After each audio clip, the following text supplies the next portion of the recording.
Hey, yo, what's up, team? Welcome to the SubPar Poddy C, officially, unofficially, the best podcast on the internet. Now, this is a wonderful, beautiful episode of the Poddy C, as we are going to be having a gander at week number 4 of the RLCS. But it's not just us. It's never. Well, it's sometimes just us. it has been for too long. People have been complaining. Yeah, people have literally put in the comments like, guys, can you please have somebody else on? That's kind of why I listened in the first Someone place. that's interesting remotely, so. Yes, no, absolutely. So, we have enlisted our friend Gregan to be here. Hi, Gregan.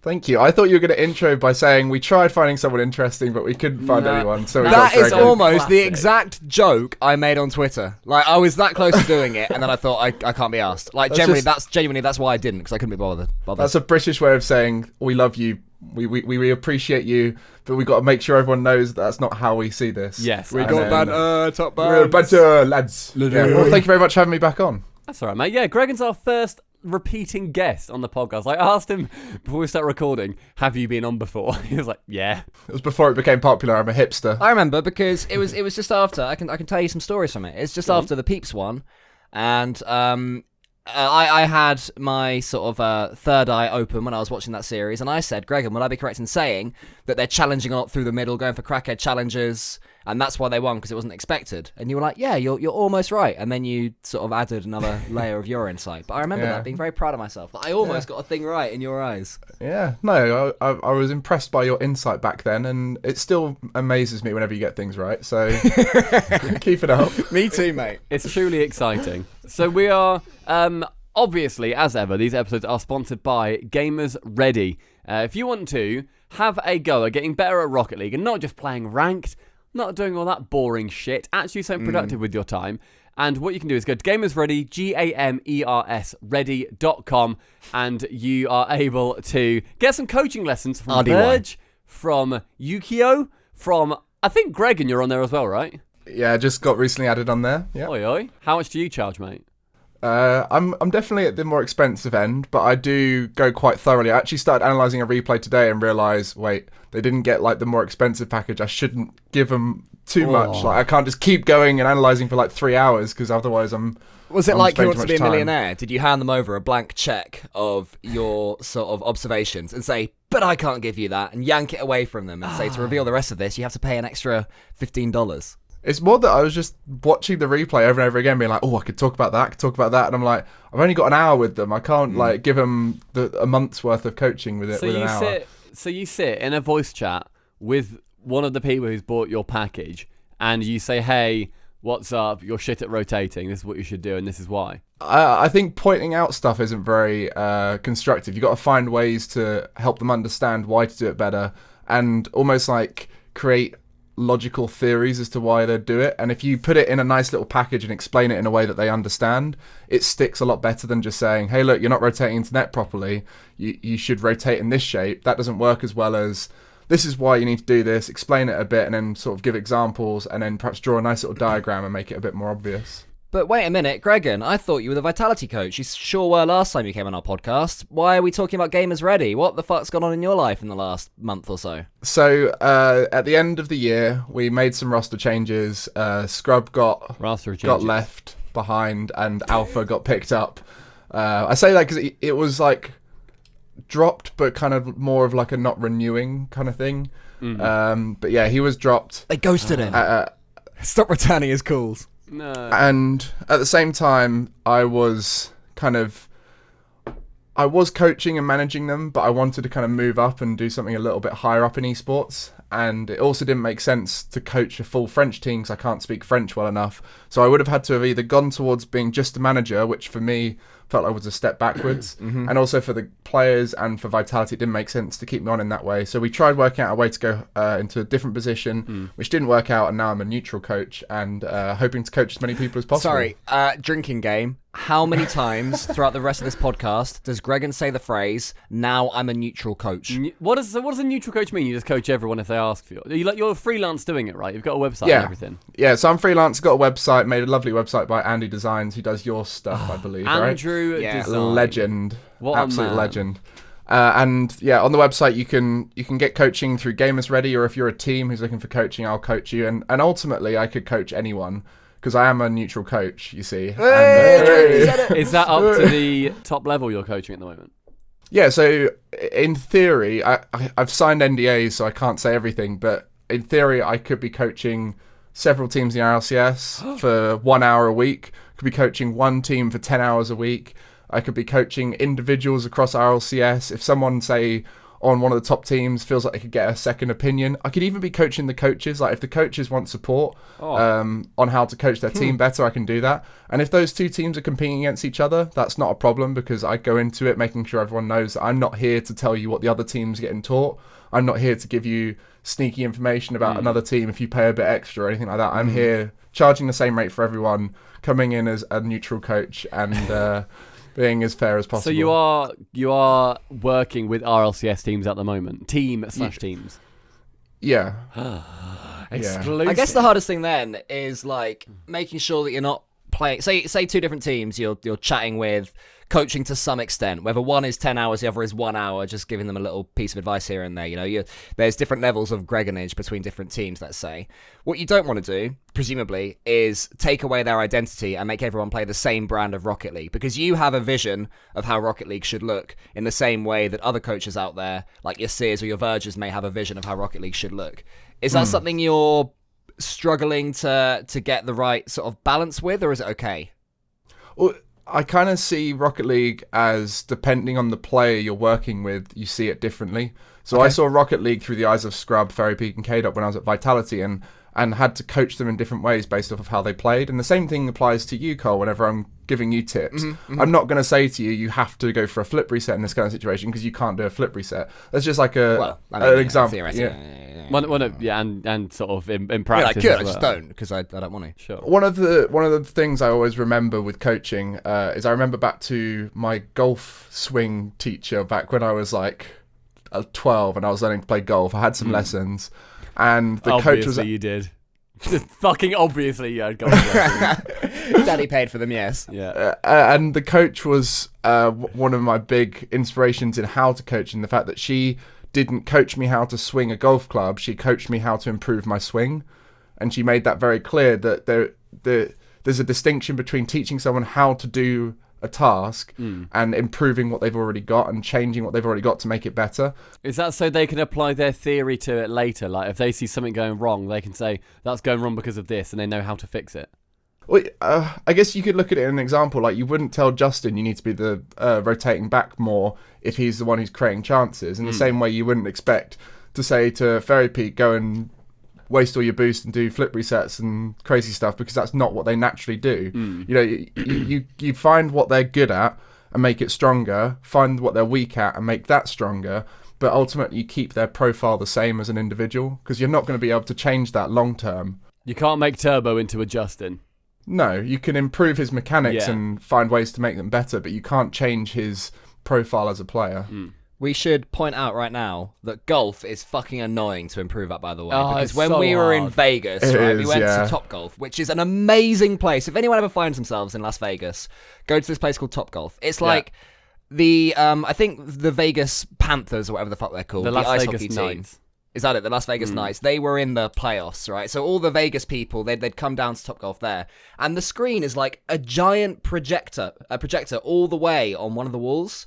And there's people playing like cornhole underneath the projector. Yeah. So you sort of see these little silhouettes of people, and then slightly above it, you see this massive, like, I don't know, 300-inch screen. It wasn't even projected. It was actually an LED screen. Oh, shit, was it? It wasn't a full-on LED screen. Do you remember the ones that were at the Elite Series behind us? I know you could see them if you got close. With the dots. Yeah. It was that. But because it was genuinely, like, you'd measure that screen in feet rather than inches. Like, it was unbelievably big. It filled up 3 floors, this screen, by the way. It was so fucking cool. And then upstairs they had, like, Quran, where you have to roll your little disc and get it to land at a certain distance. Like, if it goes too far, it goes off the like table. curling. But if you get the perfect distance. Yeah, it's sort of like curling, but not with one target. It's more zones. Yeah. So similar, but not the same. And anyway, the reason I bring this up is because the actual golfing, right? We recorded our first swing each, Stumpy, you and me, and we wanted to twat it. We wanted to go 500 yards down it. And you try to hit it really hard, and you hit it, and like you feel a horrible vibration all the way up your hands. The golf ball goes like to the right, about 5 yards away, and it's useless. And then if you do like soft hands and hit it gently, for no apparent reason, it suddenly pings off. And that was annoying. So that was fuck so off. against anything that my body wanted to do. The instincts were not in was tune hit with what actually it with happened, good yeah. form and not just twat it. I'm such a natural twatter that it You just are a did not natural come twatter. easily to me. Yeah. Timing it's so important with anything, Very right? tough. Like it's the same with most sports where you have to put a lot of power into it. There's a balance between putting everything into it and also finding the right angles. Same with Rocket League, really, isn't it? So right now, Gregan, you're sat here. Obviously, the people can't see, but you are wearing a Vitality hoodie. That to me implies that the Passover there was no hard feelings with you guys. Oh no, not at all. There was moments where I was getting frustrated with lack of communication, but when you find out why that communication wasn't happening, it was purely from a position of trying to do the best they could. So they weren't talking to me for a little bit while they were trying to work out how they could fit me in the organization, trying to work out what to do with the team going forward. And ultimately, Vitality is a very fast-growing org that's very busy, and communication is something that's always going to be difficult when you're that busy. And with a decision like that, that's not being made by the regular everyday people who have got more time. That's being made by the big top team who have to be constantly on calls, constantly in meetings and everything. So that was the only frustration at the end, and they were very kind to me the way they let me go. They're going to be a wonderful reference for the rest of the time, and ultimately the team I still very much support in a in a neutral way. How can you support someone in a neutral way? I just love the way Vitality plays, and I think seeing Fairy Peak and K-Dot play as well as they are this season is something that I'm very happy to see, knowing that they've unlocked themselves a bit more with this new roster. But ultimately, Vitality gave me a lot of stash, and the stash is very good quality, so I wear it. Oh, you mean clothing? I was wondering what stash meant. Is that like some sort of drug originally that I haven't thought heard mustache, and then I thought money. I was thinking like cocaine. Like ultimately, I didn't sleep much when I was with them, so they've given me an addiction for life, and for that I will always thank them. They gave you a lot of like Colombian shit. I am a full kit walk arounder when I'm going around town. I wear I'm so upset that you changed it to a full kit walk arounder. I don't like saying You're a rude full words. kit wanker, Gregan. Wanker, You know it. Yeah. So I wear like the Vitality trackies, a Vitality hoodie, or like a thin zip up top kind of thing I'm wearing now, and the Vitality shoes. The only way I can make it worse if I wear the flat cap. I also have the Vitality backpack, and I'm often drinking out my Vitality water bottle. The water bottles are really good quality. Like Everything's in good Madrid, quality, it's great. I think I held it was either yours or Scrubs. We had to like go and do something for like 10 seconds. I was like, Yeah. this is actually really nice. Like they're they are actually great. genuinely cool bottles. Yeah. So even the pen, like I've got the pen here. I could. This is probably the most high quality pen I've ever got. Fuck off. So like it's got like hexagons all over it, so it's really grippy and it writes well and it just looks really You've nice. also got Vitality themed headphones, by the looks of things. Oh no, like these orange. They're yellow. These are just little cheap orange ones that I bought because I get through headphones, I lose them and put them in the wash and stuff. So I just buy cheap ones because I'm terrible. I at see remembering. you as being like a £500 set of bows kind of guy. Yeah. No, it's like my one bit where I'm like, actually, I should just get the cheap one because I'll ruin them otherwise. But surely if you get the good ones, then you won't ruin them. That could work. Yeah, I've been considering buying more expensive headphones, but ultimately my incompetence at remembering to put headphones in my right pocket rather than my left one. Well, Gregan, Stumpy and I are neutral audiophiles, so if you speak to us, we'll help you decide between your Boses, your Creatives, your Bose are Sonys. Yeah, crazy. Is that opposed to Beats. someone who's Beats is biased good. towards Beats a is good. particular brand? Exactly, yeah, we don't want any of Yeah. that shit. Not on this fucking Yeah. podcast. Neutral territory only. Exactly. Yeah, so yeah. definitely Very go neutral. to gamersready.com and get your coaching now from Greg and Lyle. That was a 20-minute ad spot. You're welcome, Gamers Ready.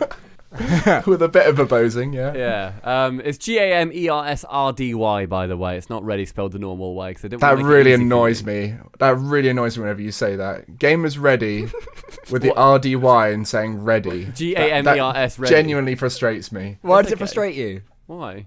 I'm telling you the Because- URL. Because it's just Stumpy knowing that he's saying something really stupid and dumb that is a complete opposite of what the sponsor would want. In the Gregan, hope, do you know what we're making a career out of? Have you ever spoken to us, ever? yeah, I made you. Exactly. Yeah, fair enough. And now you hate your creation. You're looking at Frankenstein's monster thinking, shit, I shouldn't have waited until the lightning struck. I hate it. Yeah, I turned you into these witty British guys who now think of stupid ways to advertise. Before I met you, mate, I'd never made a joke in my life. You made me. I introduced you to Tom Deacon and taught you humour. You can't destroy us now, mate. We're too powerful for you. Yeah, you've overgrown. Yeah. Too big now. The old SubPar's growing too much. It is 700. Right, yeah, fuck it. Let's fuck the RLCS off. SubPar. Yeah, fuck it. It's shit. Has done very well. We are nearly at 700 subscribers on Twitch, which is Congrats, deserved. Thank you. That is fat nutty. That is dirtiness in a bowl. I am very excited for all that. It's been a lot of very nice gifting from some very generous people. In Civic, I imagine a lot of guys know in Civic because he is just mental. He's given loads of money and subs to various Rocket League streamers, and also he has started a 20,000 euro, I think it is, or is it dollar? $20,000 EU Invitational with Johnny Boy, so he's part of that as well. And we also were given some subs very kindly from a fella called Smokey and a fella called LOR Eclipse, who is from Endpoint and Gregan. Later on, we're talking about Endpoint, okay? And I want to know if you agree with me that they have got so much potential. But hold on to it. Hold on to your thoughts. I will. I'll hold on to it. Okay. Gripping it tightly. Yeah, as a neutral man.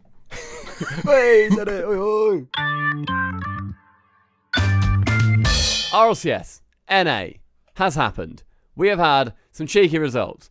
Ghost beat Fly. NRG beat Rogue. Susquehanna Lana Del Rey's beat Ghost. E United 3-0'd Rogue. Pittsburgh Knights versus Space Station Gaming. G2 just, quite frankly, smashed Cloud9, which was a little bit sad to watch. Should we? Are there any of those games that really stuck out to you guys? Because I'd like to say, on the top of it, I'm very happy whenever I see Flight lose. It's genuinely one of my favourite things in the world at the moment. It's just isn't it nice to have a team to root against?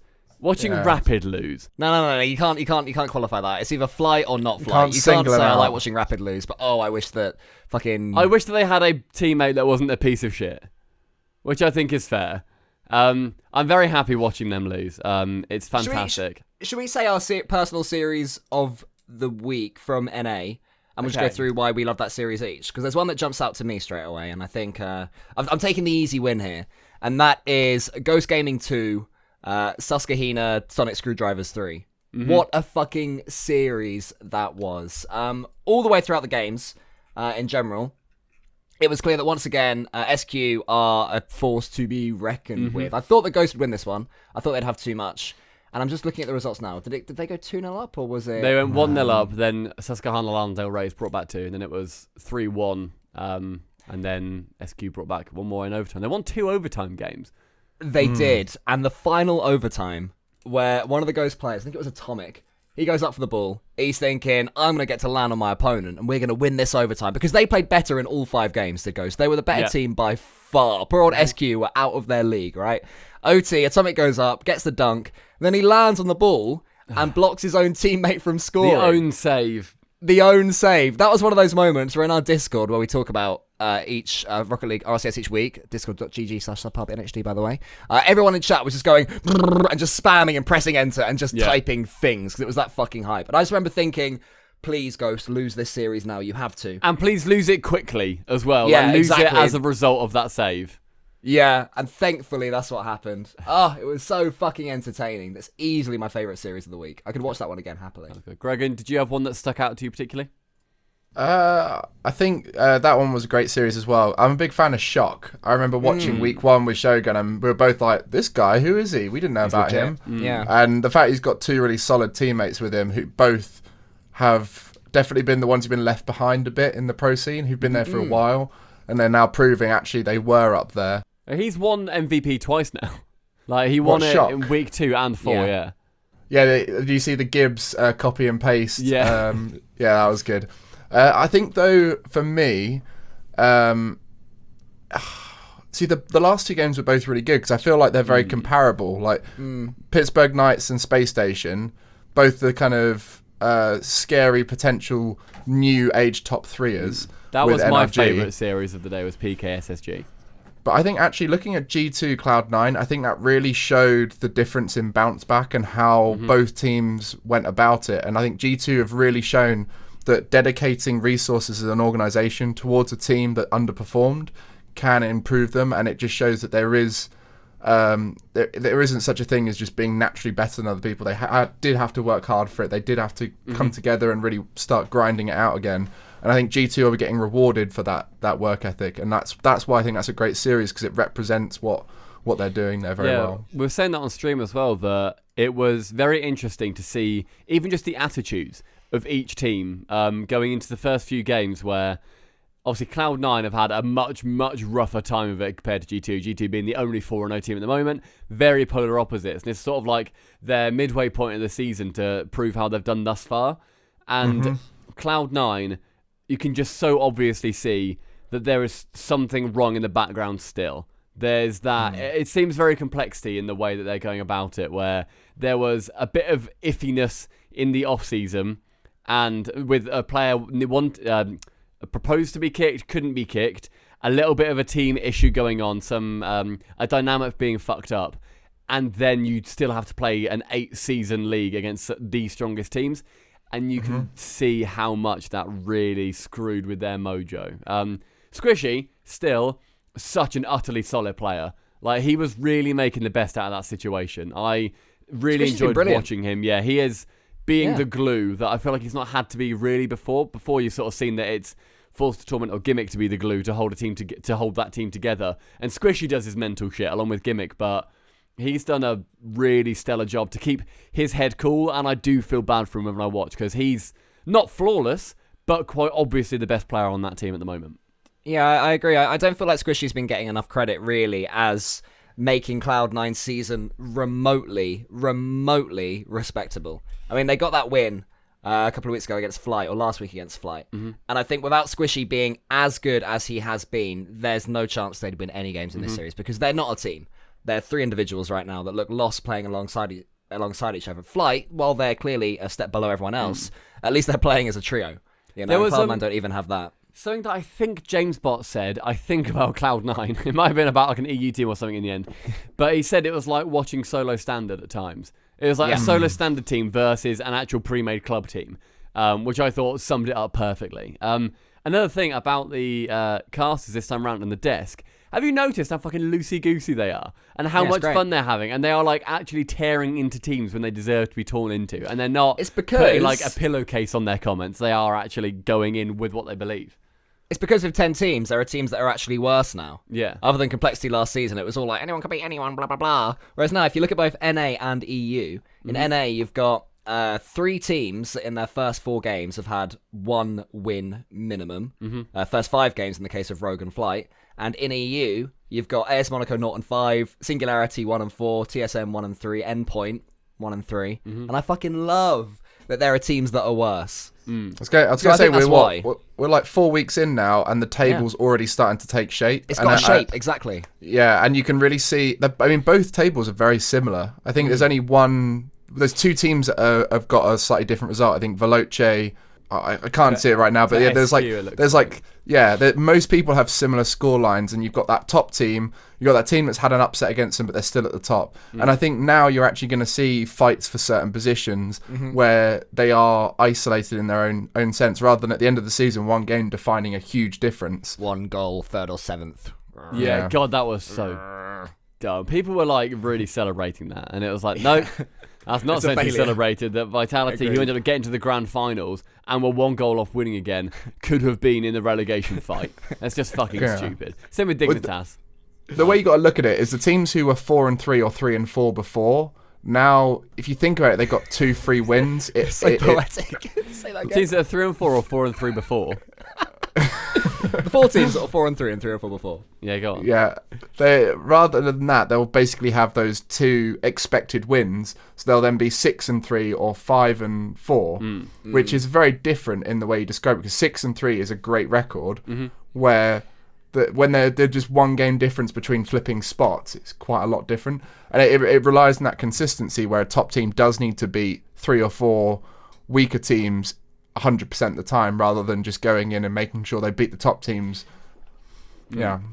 There is one downside to the 10 league team, and I think it's a minor downside. I think overwhelmingly this is a positive change overall. But that downside is that last week we said the RLCS was pretty boring games-wise, and this week, other than Dignitas Mouse in EU, for example, and I'm jumping ahead, but the games were pretty drab for the most part, we are a lot more now at the mercy of the schedule than we were last season. Which I think is just how it is when you have a proper league. But it's something to bear in mind that I was watching, a lot of us were watching Dignitas Mouse thinking, God, is this how it's meant to look? Such a good series. Is this what the RLCS is meant to look like? But basically what's going to happen is as we bubble to the top, games are going to look like that more and more. So we just have to be a little bit more patient with this league system. But overall, so much better. I accidentally fell asleep during EU as well. I was really tired anyway, and I was on the sofa. I had a nap for 2 series. I did not watch Vitality versus ASM and then I woke up after the first Veloce Endpoint game. So I guess it's just 1 series. But I woke up and I was like, oh, Vitality happened. And I had to check Wikipedia and ask, like, was it good? I don't really know. But yeah, I think this week was better than last week. We said that it was a little bit boring. Definitely better, yeah. Some people agreed with us as well in the comments as well. Anybody who is commenting and liking and subscribing, thank you very much. Because I like hearing everybody's input on it as well. But yeah, if there's, should we look at Cloud9 G2 a little bit more? I was going to say, is that your pick for most entertaining series of the week in NA? Yeah, go on then. I mean, you've already stolen Sonic the Hedgehog versus Ghost Gaming, so... Cool. Yeah. Cloud9 G2 was, I wanted it. I was in 2 minds. Did I want it to be a bloodbath, or did I want it to actually be a case of holy shit, Cloud9 do know what they're doing, and it was all a ruse, and it did end up being it was a mini bloodbath. It was a blood sink. It was a series where you could just straight up tell the difference between the quality and the drive of the teams. Where G2 in game 1 came out and won it 6-2, like. It was a real big stonking win. It was not a close game whatsoever. Yeah, and it was a scary thought for the rest of the series. Was it going to continue going that way? Or the casters going to have a nice big dead game to cast? But no, Cloud9 brought them back in the 3rd and stopped it being a full-on sweep. I'd still do think it would do them well. And some people in our Twitch chat when we were doing the RSS pre-streams were agreeing that a fire burner substitution just for 1 week might not be a bad shout. And Gregan, I'd like to ask your opinion on that, where we've suggested to get Torment in a fresher, potentially fresher, obviously this is full conjecture that it would even help, state of mind, if you can switch him out for a week, make him hungry, make him want it again, and then make him actually put in the time to bring him back to his previous dominance, and whether it would work with a substitute in esports generally. Yeah, this would not be a punishment. It would be like an arm around the shoulder, taking him out the firing line for a week. I don't think it would work. And I don't think it would work because by taking Torment out, you're not only highlighting to him, but you're highlighting to the community and all those people who will be replying to him on Twitter, commenting on Reddit and everything like that. The Torment is the problem. We're putting Fireburner in to see if it works in the hope that we can like scrape back this series. That's the signal it would put out. And even though you said, right, you can communicate it in whatever nice way you want to, but ultimately when you're playing from home and you're communicating through the internet, you never feel the full arm round the shoulder effect that you would feel in person. Yeah. And it would ultimately play on Torment's mind, and it would destroy him as a player for that season. He would be able to potentially bounce back in the future if he were to, or obviously if they did that move, it would almost tell him you need to leave kind of thing. So I don't think it would ever send the right signals. Ultimately, if Fireburner is grinding the game and he is at a stage where he is playing good enough to do that, and Cloud9 are thinking competitively, we need to change something in order to survive. We've got a really good coach sub who can play at the level of what we want, and Squishy and Gimmick want to change. If that's how they think about it, that's how they think about it. They can't just go, Torment, we're doing this for you, we're giving you a break, have a rest. Because ultimately, he wants to keep competing. He wants to prove himself each week. And that would destroy his season, I think. Did you ever have that moment on Vitality at all where you thought, God forbid, let's bring in fucking Jesse and see like if he can shake things up a little bit? Obviously, I know last season went very well in the end, but there was a little bit of a wobbly in the middle. Was there a time we ever thought, let's get Jesse involved? No, I don't think when I've been at Vitality, I don't think we've ever had a sub who has been at that quality level where you could sub them in. Even Jesse? No, I think Jesse was always there as he's a really good choice to chuck in if there is a disconnect and we're basically going in and going, we've lost this series, but let's have a scrap and see if we can fight back. Because if you have a disconnect and have to sub someone in, ultimately you haven't prepared for that series. You're never going to perform at the level you were before. Mm-hmm. So you've got to rely on the underperformance of the opposition and the unpreparedness of the opposition, the confusion of the situation to be able to scrap out a win. Yeah. And that's why I think Jesse is a great pick as a sub, because one, everyone gets super nervous playing against Jesse because they would never want to lose to him on stream. That would be like the ultimate meme. Yeah. Two, Jesse's playstyle is so unusual.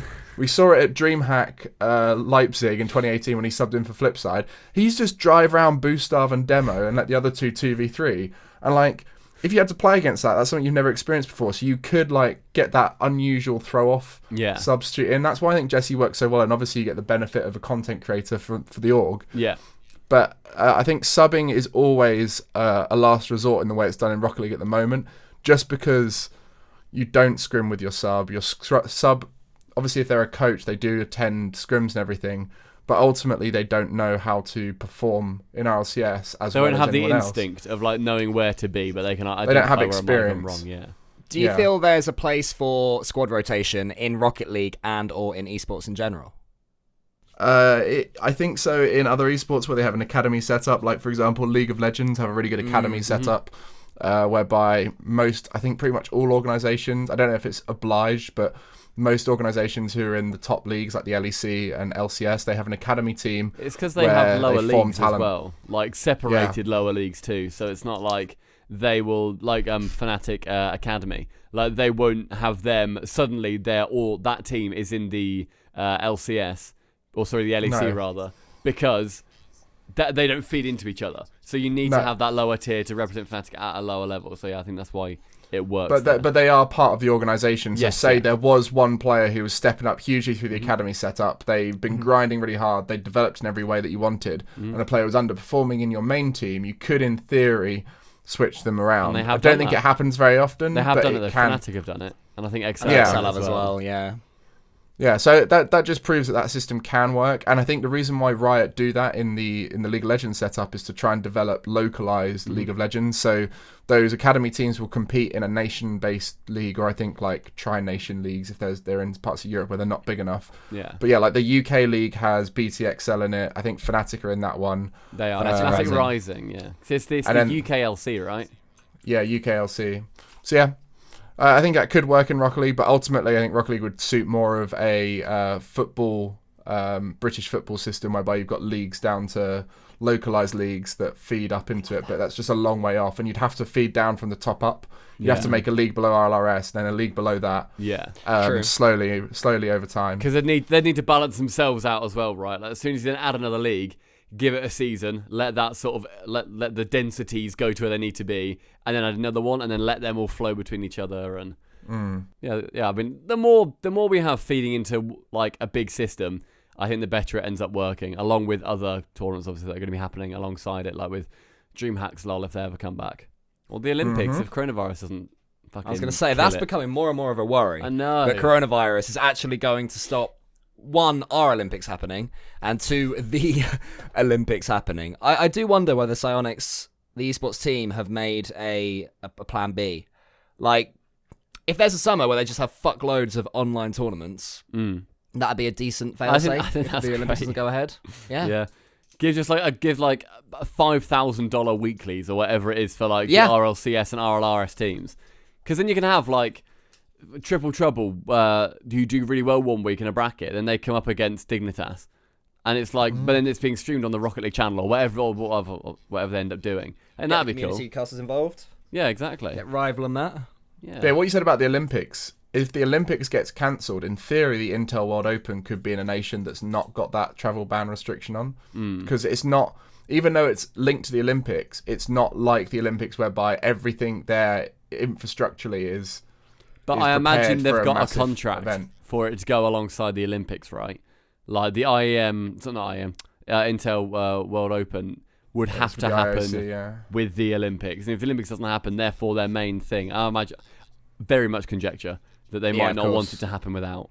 Interesting to And see. also, that- if any team couldn't travel to it, then that would mean you'd have to postpone it anyway. So say Yeah. the Japanese team weren't allowed to I travel was going to say, out of imagine if yeah. Japan, after all Ah. this being Japan's chance to show themselves on the world stage, after in the last 5 years of Rocket League, the only time they'd ever been broadcast on an official stream was like DreamHack Valencia or whatever. Montreal, where yeah. Montreal, where 1NE flew over. Yeah. This is their big opportunity. It's finally on their doorstep, and some fucking shitty worldwide pandemic ends up cucking them out of their own spot that they actually have nailed on. There was a comment that's I horrible. saw on Twitter that got on my nerves, where somebody said, I can't remember who it was, where they said they had a screenshot of the rules, and it was saying there are, whatever it is, like 13 spots or 15 spots open, and then the 16th spot will go to the Japanese team as they are hosting the event I or saw whatever. that, yeah. I don't remember who it was. And didn't they see said, this. and they put was a load of Petrick. clown emojis. That's Petrick. And he put a load of clown emojis saying like,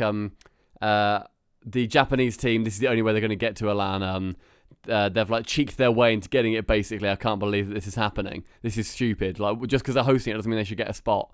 Everyone replied saying, "You do realise this is how the fucking Olympics works, right? Like, Yeah. and the World Cup. If It's you how growth host it, happens. you get it."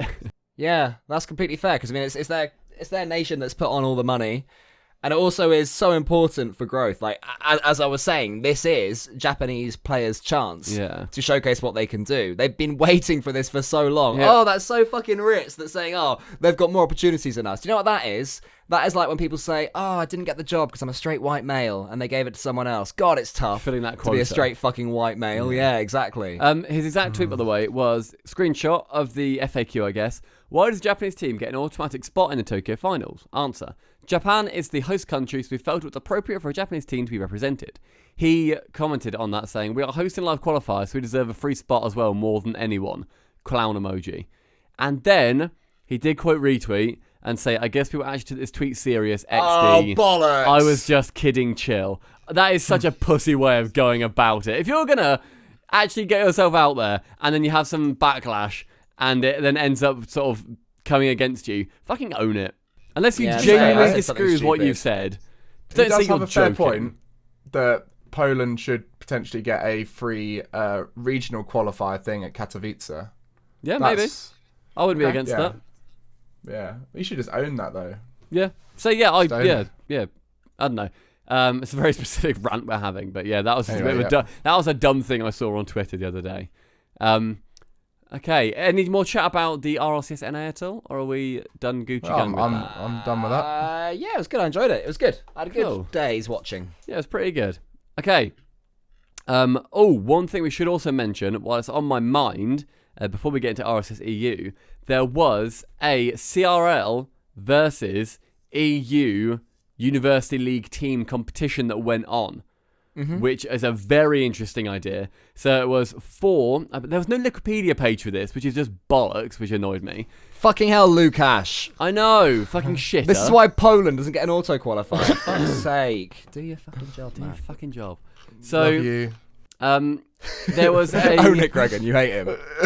there was a tournament between 4 CRL teams and 4 of the top UK university teams. I think it was just UK, I'm not sure. I think it was European University. it was European. Okay, cool. I know that there was Portsmouth and Nottingham Trent, and I just presumed it was UK from that. Nottingham.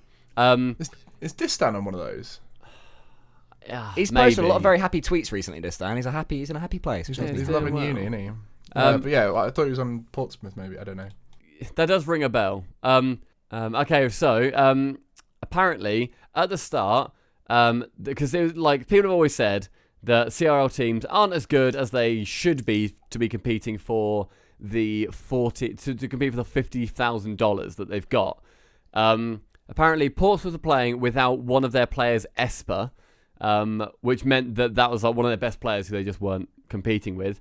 And the only team to beat a CRL team was Nottingham Trent, who ended up beating one of the CRL guys. But again, Go on. no Wikipedia page. So I guess I guess it was one Europe team won, and then 3 of the CRL teams ended up winning. So CRL did do better out of it. But that representation on that stage of having CRL versus the UK League and showing that they are relatively a matchup. Like, it's not a dead on. Maybe CRL are better than the UK guys, which is fair enough. That's why they've got the money. I think that's a really good start, and I was very excited to see it. I love that format as well, by the way. It reminds me of, is it Ryder Cup in tennis? Where if it's EU Ryder against... Cup is golf, yeah. What's the tennis one where it's like UK versus Poland, and it's like 5 singles. So Andy Murray against the Polish bloke, and then his brother against another Polish bloke. It's like the team tennis thing, and it's country v country. And what you just described sort of reminds me of that.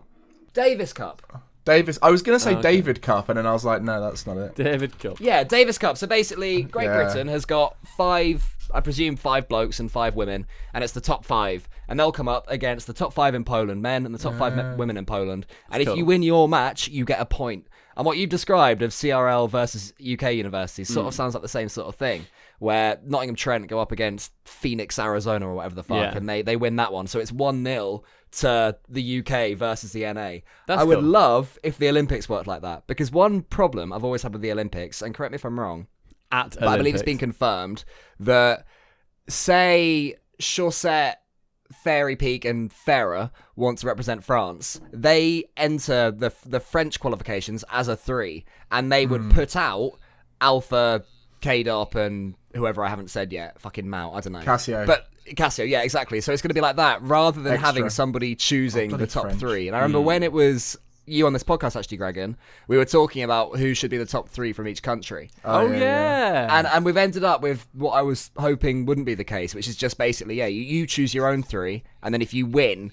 But I don't like that. I would have loved the thought of having some sort of coach from each country, and they pick who represents the different places' teams. There were qualifiers per country, weren't there?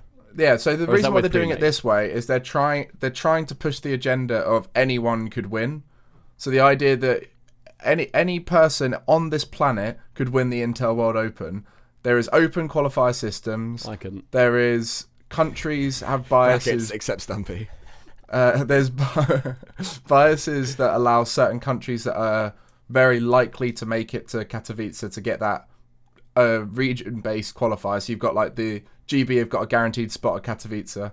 America have got one. Canada have got one. France got one. That kind of stuff. But obviously those nations that have got a guaranteed spot could probably have multiple teams that could beat like an African team or maybe the Oceanian teams or whatever. I don't know. In Belgium, haven't they? But yeah, so what they've done that for a reason, to try and encourage those countries to get to Katowice for sure. But ultimately, they can still push the agenda of anyone can make it. So they made it completely open. So anyone can qualify, but ultimately only the good teams will.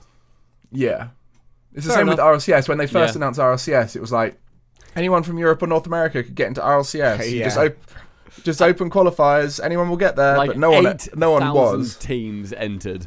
Yeah, and then each year people realise that they're never going to make it if they're diamond, and then they're like, "Oh, I can't be bothered." Yeah, exactly. Which is kind of fair enough. Apart from we content creators who still put ourselves through it. Yeah, buddy. The inevitable torture. Yeah. But even you're grand champ, so yeah, Jesus. Are you talking to me or Stumpy? Oh wait, only I am. Fuck you, Stumpy, mate. He's grand champ in twos. All right, fair enough. The superior game mode. The true game mode. Which, by the way, actually, I'm seeing a lot more pros get into streaming twos and stuff at the moment, and it does. Twos. Two's always been the game they stream. I've seen it, or maybe it's just the fact that there are more streamers that are coming up now. Have you just found out that people stream Rocket League on Twitch, and you just started watching? I've wondered where my paycheck's been coming from. No, well, maybe it's just that there's more people streaming now. There are, my feed a bit more pros. And there's a lot more YouTube content coming out as well at the moment, where you've got like Yukio and Violent Panda who putting out loads of YouTube content where they're Scrub playing, and Scrub, and Jesse, who's like with Scrub for a lot of them, playing just a fuckload of twos, and it makes my heart ache to have more twos tournaments. I really would like for another tournament organizer to come in, realise that threes actually isn't that good, and then go with twos instead. That's a big shout. I think 1 twos tournament a year among 10 3v3 tournaments a year would be beautiful. No, but twos has got so much. Twos has got so much to offer. Like, you can actually have proper dribbles, not just like one every, like as in like a full-on proper one-on-one dribble, as opposed to like having some crackhead dive across and tackle them halfway down the pitch. I just love that it opens it up more. I'd like to see just more twos tournaments, to be fair. I want to see more of any tournament. If there was a big 1v1, just more anything. Yeah, which we should actually. We touched on it earlier, but I don't think we talked about it enough. Johnny Boy and in Civic's European Invitational is fucking massive. Huge. Because it's $20,000, and I know what everyone at home is thinking, that surely you can't go more than $5,000 unless it's Psyonix approved. Well, the guy who's funding it in Civic, he made a tweet confirming that this has all been agreed with Psyonix. This is an officially sanctioned third-party tournament by a third-party content creator in Johnny Boy and third-party money in Civic. It's exactly what we've been asking for. I think this is massive, and it's coming so soon. It's coming this month. We're in March now. At the moment, all we know is that it's $20,000 3v3 for EU, RLCS, and Rival Series teams. But it's just brilliant. Like, good news all around. And I'm exactly very to say happy something. with Well that. done, Psyonix, for accepting this. Yes, Psyonix, good push. Good push in the right direction. And holy shit, if Civic is like backing all that himself, man is loaded beyond belief. I've heard rumours that he's a Saudi oil prince. Is that a joke or a rumour? I don't know. I'm honestly not sure which. I have no idea. There's a fine line between joke and rumour. I know. So yeah, he's funny on that, which is absolutely huge of him. So well done. Speaking of Europe, go on. Speaking of Europe, On, I'm doing your podcast for you. Go on, Go on. take the back, Speaking mate. of Europe, RLCS EU happened on Sunday. fucking hell, Greg. Do you want to move on to that, do you? Yeah. I mean, we're kind of getting behind a bit here, lads. You're not wearing I respect a watch. your Don't podcast. check your watch. You're not wearing that. Unfreckled past hair. Yeah. I hate I that respect joke. your podcast, but I That joke can mean, rot. we do have another segment to go on to, lads. So let's talk about European RLCS. Go on, Greg. All right, you keep going. Keep hosting after you. Keep Okay. it on. Oh, I've done my bit now. No, Greg, keep going, please. It's like a teacher, like when there's a lippy kid, like in the class, and he goes, "Well, actually, go on, then you teach," and then they go up, and actually, they're quite a good teacher. Okay, right. Veloce 3, Singularity 0. Why is that? Why do you think I do that? Let him go, Stumpy! Renault Vitality 3, AS Monaco 1. Veloce 3, Endpoint 1. Reciprocity 1, FC Barcelona 3. TSM 3 in a close series against AS Monaco at 2. Yeah. Dignitas 3, Mouse 2 in a reverse sweep. So, There you go. What a which fucking day. one of Anyone those- outside of the UK is not going to get that. That's such a UK football fan joke. I reckon they do that in like Portuguese or whatever. Like they just have a really stoic Portuguese man reading them out in that exact cadence. So, what were your guys' series of the day? I'm gonna steal first answer. Oh, of course you are. Of course Because- he's going to go for Veloce versus Singularity. Veloce Singularity was. What a game. Everything we love about this esport. It was. Veloce are the pinnacle of what Rocket League should become, lol. So Dignitas, no, they ended up reverse sweeping Mouse. My boy, my best mate, 2-time world champion, Violent Panda, ended up beating the absolute shitters on Mouse. Fuck you, Speed. They got them 3-2 in the end, in what was the series of league play so far without a shadow of a doubt. It was unbelievably good. Quality-wise, you're absolutely right. It was two teams absolutely, completely at the top of their game.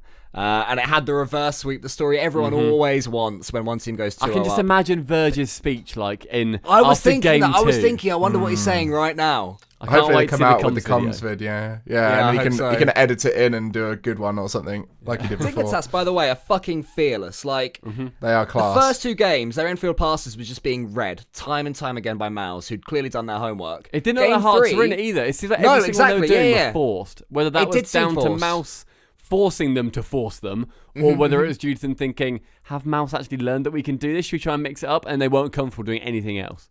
Yeah, and then game 3, they just carried on doing it. Like, that is... And some of the infield passes they were making, they were the proper scary ones, where you're like 2/3 of the way down the pitch, and you know that if it's getting intercepted, the other team score. You're basically flipping a coin and backing your reads and backing your teammates to say, no, I am open, put the pass in the middle. It was the OT. I think the game 3 OT was a dirty infield pass that Panda put into the top corner. Yes, But if he hadn't have been there, it was. Mouse win the series right there. Yeah. I thoroughly enjoyed watching this series as well because I was watching it on Shogun's stream, and Shogun was 11-11 at this point on predictions, and so he was watching this, having predicted Dignitas to beat Mouse, and it was one of the most enjoyable series to watch. Seeing Mouse dominating to start with, watching him disappointed in his own prediction, thinking he's never going to be able to do it, and then Dignitas clawing it back. And then going into that final overtime, it was like the final of Worlds, like watching Shogun squeal at it. It was such a good series. It was a long final overtime as well, wasn't it? It was nearly 4 5 minutes, 37 seconds. Yeah.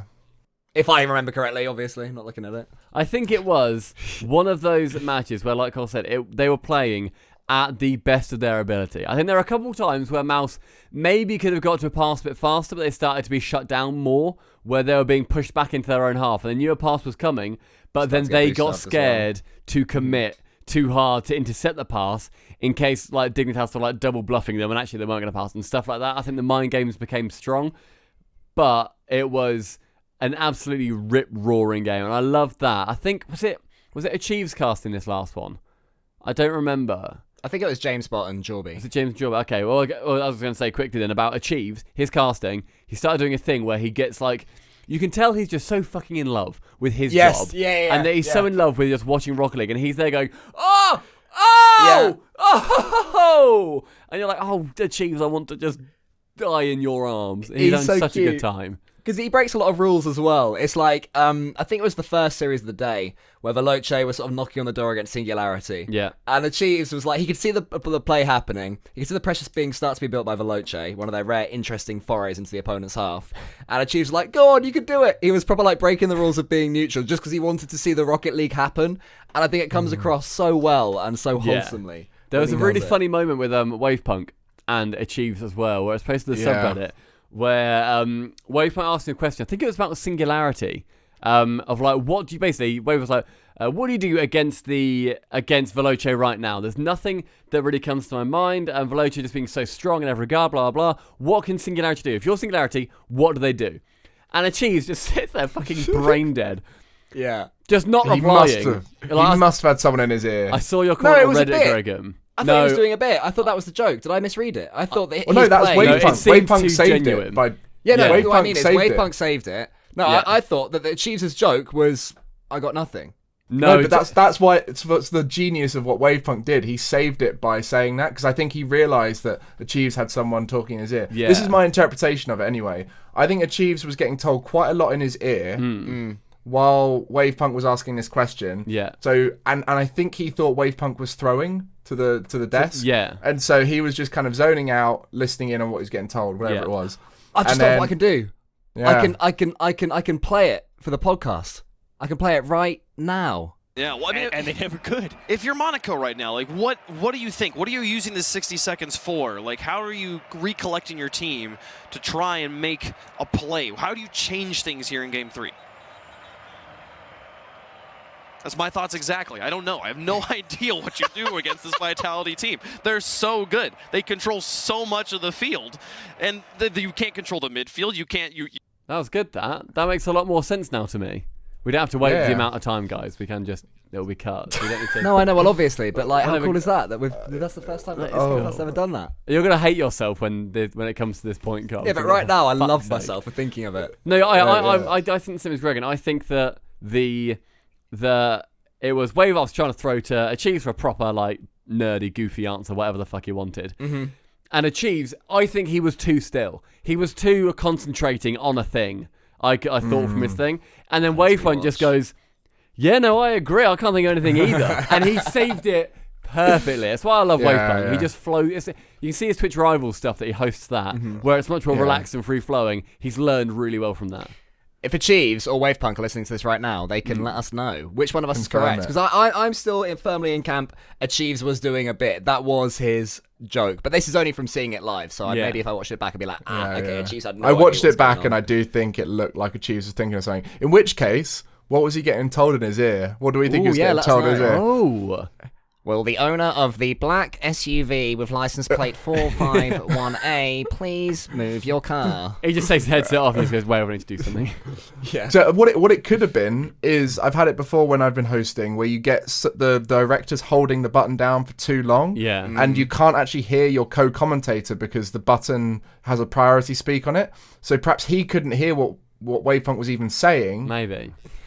Yeah. I'm going to be honest though, mate. I don't know what the fucking audio guy was drinking over this weekend's RLCS, but I'm imagining that the talent hearing production too often is the least of everybody's worries. I heard the sound of this. Microphones being taken off of like tops more than I heard casting. I was over the so. weekend. There was one point where you heard them take the headset off and it goes. Right, you heard that noise, and I was so scared because imagine if they just because after like when it comes to a break, you presume your mic isn't hot anymore. Obviously, the general rule is when you're wearing a mic, the mic is always on and hot. Don't and say that's anything when you let the say. racism out, right? Absolutely, yeah. We have to heavily edit our TV show, so I was scared that they might say something like a Chews go, God, that series was shit, wasn't it? And then Shogun be messaged like, them. You He need was scared. therapy. Like behind it. Yeah. Because we heard them chit-chatting at one point in one of the breaks, and Shogun Really? instantly went to his phone and messaged some of them and was like, by the way, your mics are hot during the break. Don't say anything stupid, because, yeah.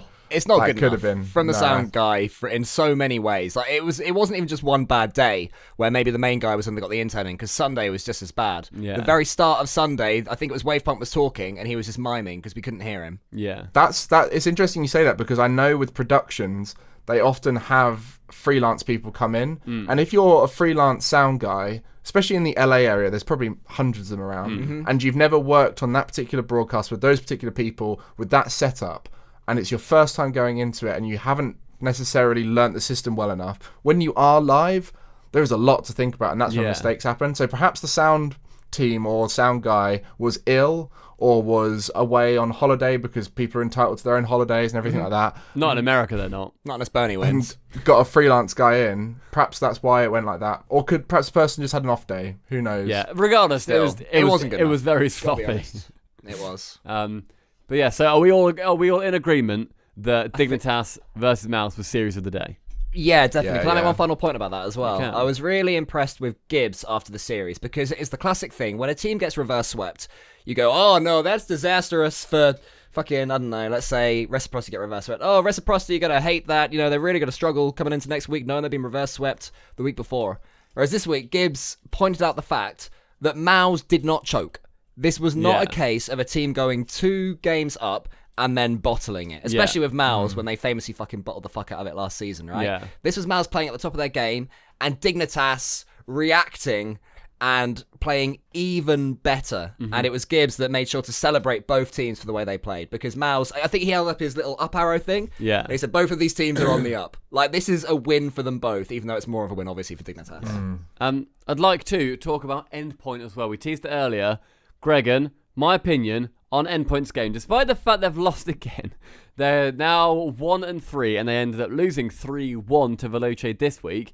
I think the potential of that team is absolutely unbelievable. I think there's so much there that can be worked on and that shows huge promise. I've compared them before to Peeps in a way where people saw them in the rival series. I didn't see much of them back then, but they're doing their own style of play and almost sort of their own style into a Peep style of play where there's a lot of bumps, a lot of demos. They know mechanically and speed-wise, they might not be able to beat the opposing players every time, so they need to do something different to set themselves apart and get advantages in other areas of the pitch.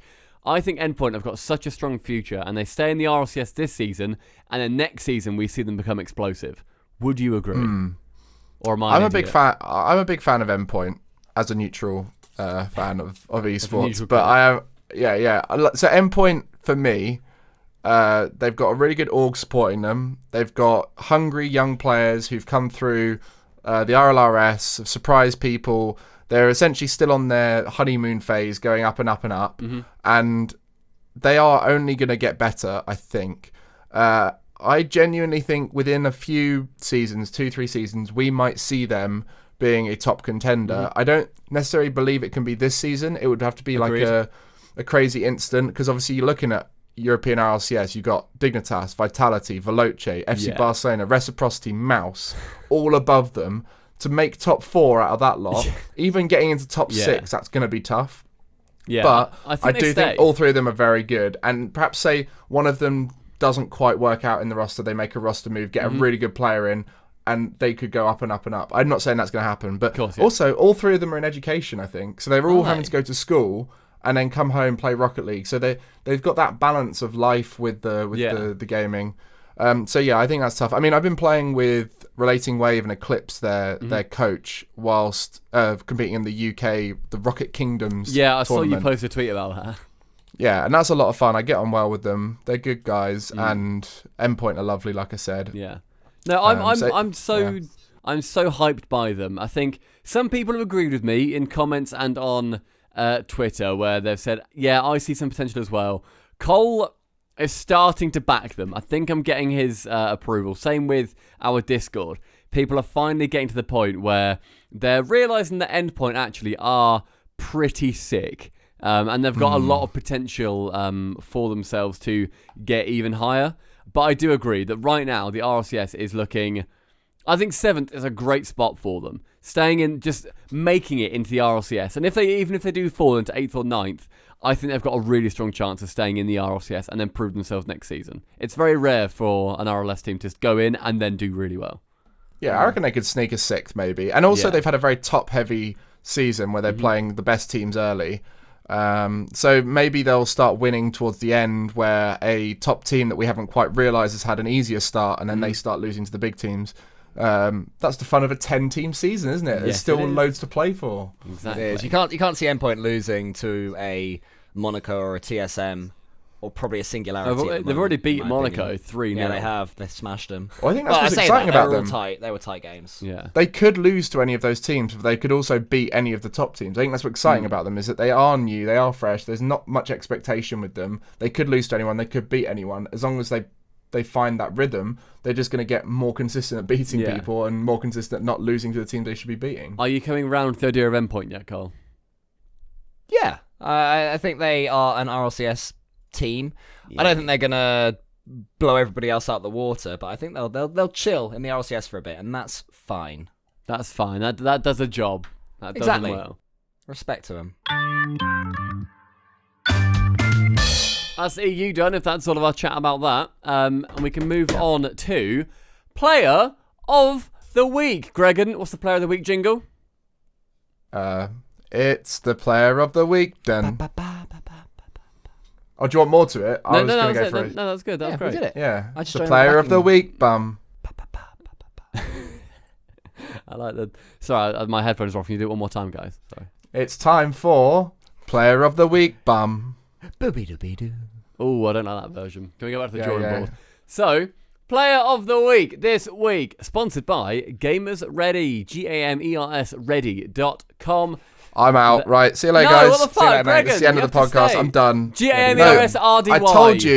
I told you how much I hate the fact that you say it like that. Why are you getting your own way, Gregan? RDY. RDY. RDY. It sounds like something they say in like the south of America. Like, RDY, you know, it happens. It sounds like Simglish. RDY. RDY. Game is ready. So, Player of the Week this week, who needs to use the services offered by Gamers Ready. If they need any company, then it's Gamers Ready or whatever. So do that, lol. I'm free. You're not free. You're fucking free. Expensive, is what you are. I'm available. No, that's legally. If you say it on a podcast, it's legally binding. Player of the Week. Get me for free with a giveaway. This week is Singularity, but not for the reasons you might think. It's sort of the reasons you might think. It was a 3-0 versus Veloce, which, you know, it's a big result for Veloce. They've done well. But the thing they did worst was they nearly gave them the clean sweep. It was 2-0, 3-1, 1-0. And, Cole, you've got more of a stake in this Player of the Week than I do because I know you're a fan of Veloce and their play style and the fact that they are the pinnacle of Rocket League right now. But why is it not what you'd like to see? Fucking Veloce. They are the epitome of one for the purists. Maybe Gregan watches Veloce. Oh, I love a Veloce. I love those rotations. Oh, it's perfect. Oh, Freaky's moving consistency. Back to perfect point. Oh, they're so consistent. Oh, I don't want any of that shit. I want excitement and mistakes and unpredictability. And I want Veloce to go down. And I'm sure they're all lovely fucking guys, but I'm sick of them beating people. And Singularity. Oh my God, you were so impatient. All 3 games, They swamped Veloce for the first 2 minutes in game 1. And then eventually they concede a goal, right? They swamped Veloce for the first 2 minutes in game 3. and then eventually they concede a goal. And then they just had no way to bounce back once that had happened. They seemed to lose all their belief. Like, oh shit, we haven't scored the first goal. I guess we're not scoring then, lol. It was just a panicky, frustrated, bit of a toothless performance from Singularity. And I've seen God Smiller on Twitter saying that it's not going to let him, he's not going to be upset and down about this. He's just going to get back to the drawing board and work harder. Was it a good tweet? And it was a very good tweet, yeah. Respect to him, because that's exactly what you need to do there, because there's so much they can learn from this series against Veloce, but they have to learn it. I think Veloce are like what Reciprocity used to be a few seasons ago. They're that team that you need to beat to prove your best in Europe, but they're not scary enough that when you watch them, you think they could beat everyone. Yeah. It's almost, they have a pace that they set, and you need to go above that to beat them. If you go below it, they'll just out-consistent you. They're just so consistent with what they're trying to do. They've got a really good system in place. Both Flame and Casio have got a little bit of flair if they need it, but they just work together as a team and break teams down. And if you're not able to break them down, you're going to get beaten. Singularity tried to blitz them, and as soon as it didn't work, they didn't have a plan B. Oh, blitzing doesn't work against them. It did for Endpoint in Game 1. It can work, but only if you absolutely Cloud9 Season 6 pop off. I feel. Blitzing in Rocket League works when you do it at the right times, and right now I don't think a lot of teams are realising what the difference between those two things are. And if Veloce is the perfect team to force teams to have to blitz properly, which is blitz when you've got the cover to be able to blitz. Like, there is always a time where you can blitz, but they're not over blitzing. You know, if you over blitz, then you're just going to cause a mess, and then that's when you get scored on. So you need to be able to blitz, but know when to pull it back a bit. You get that? Yeah. Pull back the blitz. Pull back the blitz. Blitz at the right time. Don't blitz when 2 minutes. Right, okay, so Stumpy, okay, right. So Singularity, they blitzed Veloce for 2 minutes, didn't get their goal. Then they have to have the composure to de-blitz, maybe go back to base and be a bit more secure for a little while. And then when the time is right, they blitz again. Singularity tried to blitz through the anti-blitz tipping point of 2 minutes in, where Veloce had sort of come to terms with their blitzing. Is that what you're saying, Gregan? Yeah, I think there was a point where Achieve said he likes the fact that Tho, no matter what, will go for the ball. That was in the corner when they'd fucked up a play, defensive play. And I can understand what he's saying, that like Tho has no fear, he'll just go no matter what.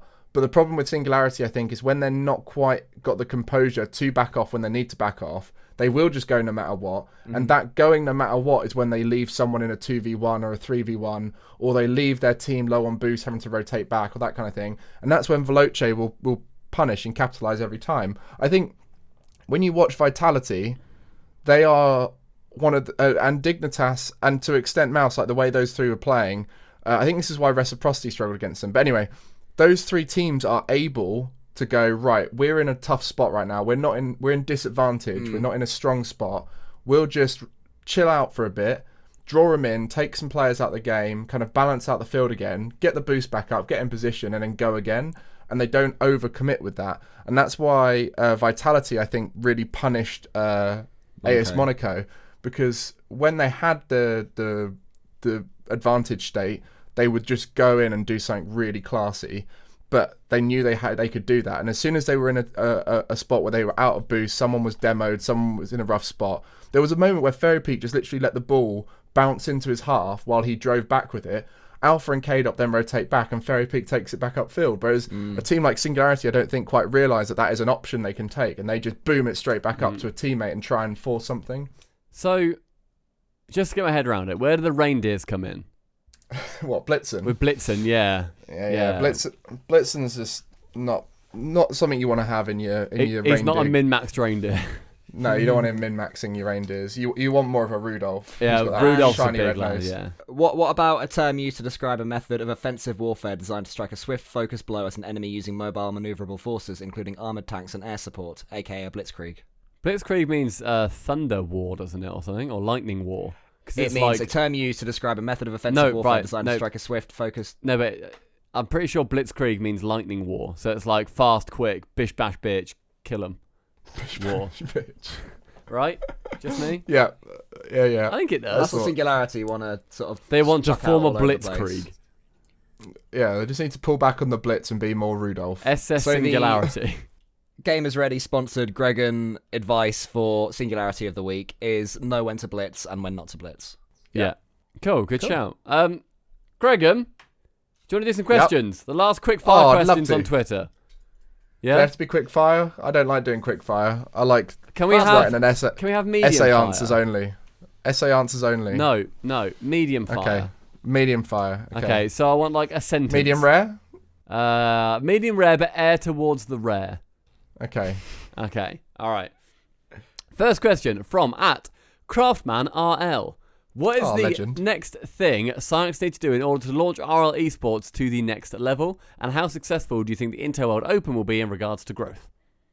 I think I'm just all in for the free to play.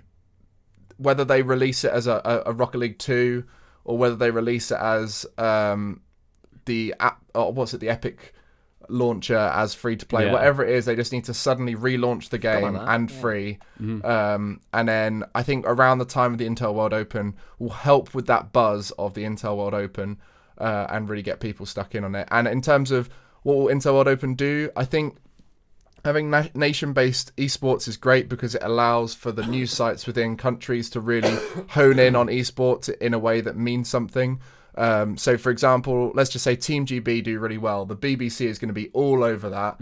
We're going to be able to use the British Esports Association to kind of push that and everything. And that could be a way to bring esports into the culture and into schools and everything within our country. And I think that's something that's happened in the past in countries like Denmark when their Danish top players have had a full nation team within CSGO and done very well with it. And the same thing with like your Asian nations. They often they feel like they have a religion around some of the top players. It's a very well done answer, Greg, and I specifically asked for medium rare airing towards rare. Yeah. So there we go. That's my thoughts. Thanks, The second question manages to be wrong in its question, which is impressive. Why is disc golf approximately 37.5 times better than ultimate frisbee? From @D_Mox. It's always around 38%, isn't it? That's your answer. So, who do you think is the least attractive pro Rocket League player? Please don't hold back. From @FlyingCarParts. Okay, player or caster?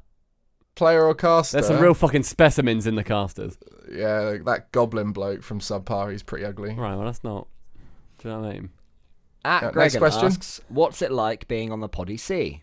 It's a lot of fun. I think people don't realise that we have the cameras on, which is nice because you get to see little reactions and stuff. There you go. I've waved, Cole's put his middle finger up, and Gregan's just staring at me gormlessly. That's good. Classic. Cheers, mate. What is your favourite behind-the-scenes moment that the general public won't really have known about? From @GWTagMarta.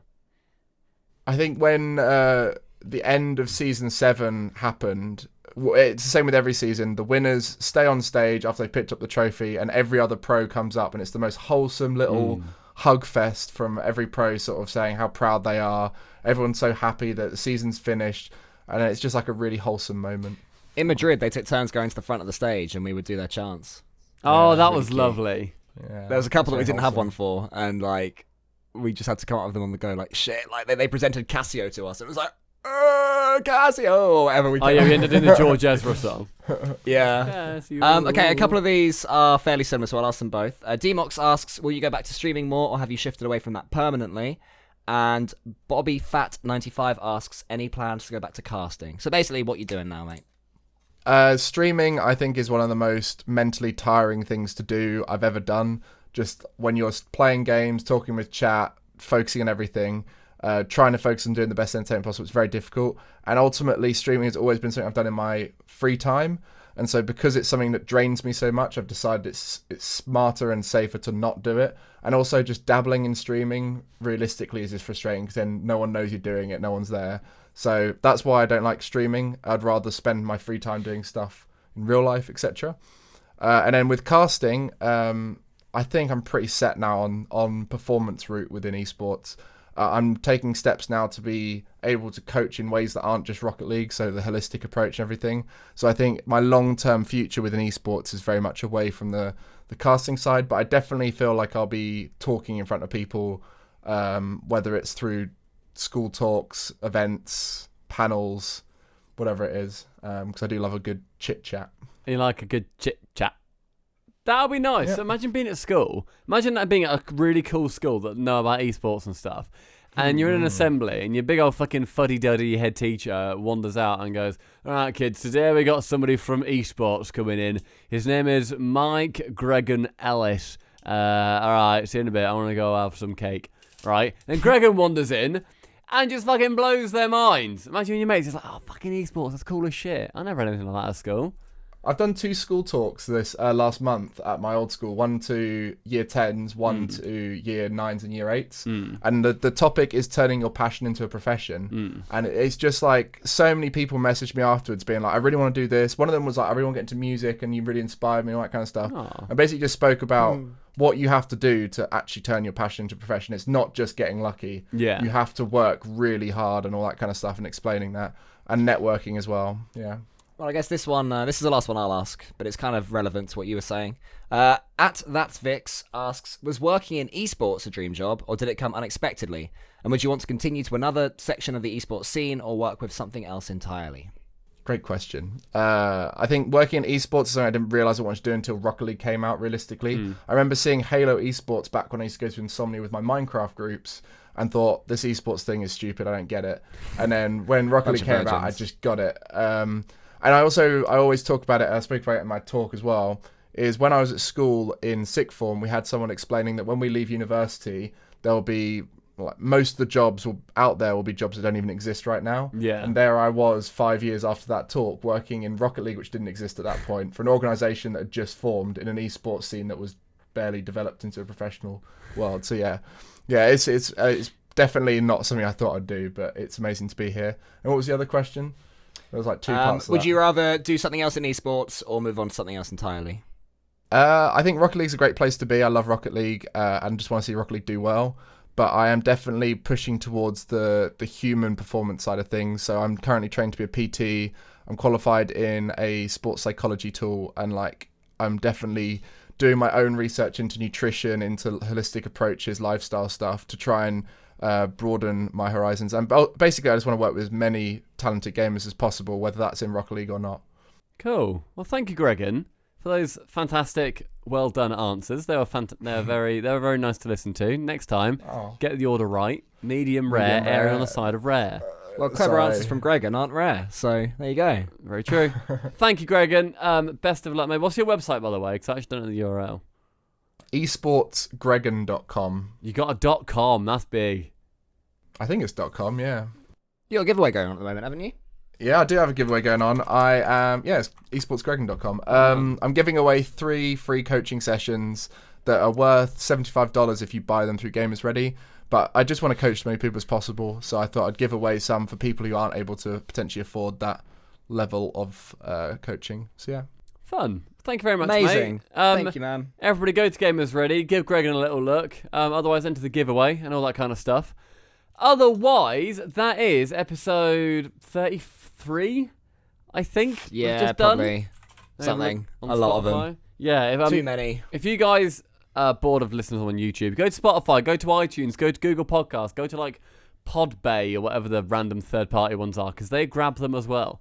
So listen on all of them. Otherwise, if you agree or disagree with us about any of the things we said about today, make sure you drop a comment. Otherwise, 100% you should like. You could dislike if you want. You can treat them all the same. And you can also subscribe. Very nice. We're nearly 100,000 subscribers on YouTube. We're actually going to get there. It's crazy. We're only 700 off. Gaining again. You started gaining. In the last month, we've had 3,000 subs. Hashtag gains. Big up. It is big up. So yeah, thank you everyone. And we'll see you on episode 34. Crazy. Thanks guys for having me. That's right, mate. Bye. Love you too. Can you, Bye. Cole, please keep this bit in where Greg can see love me. Okay.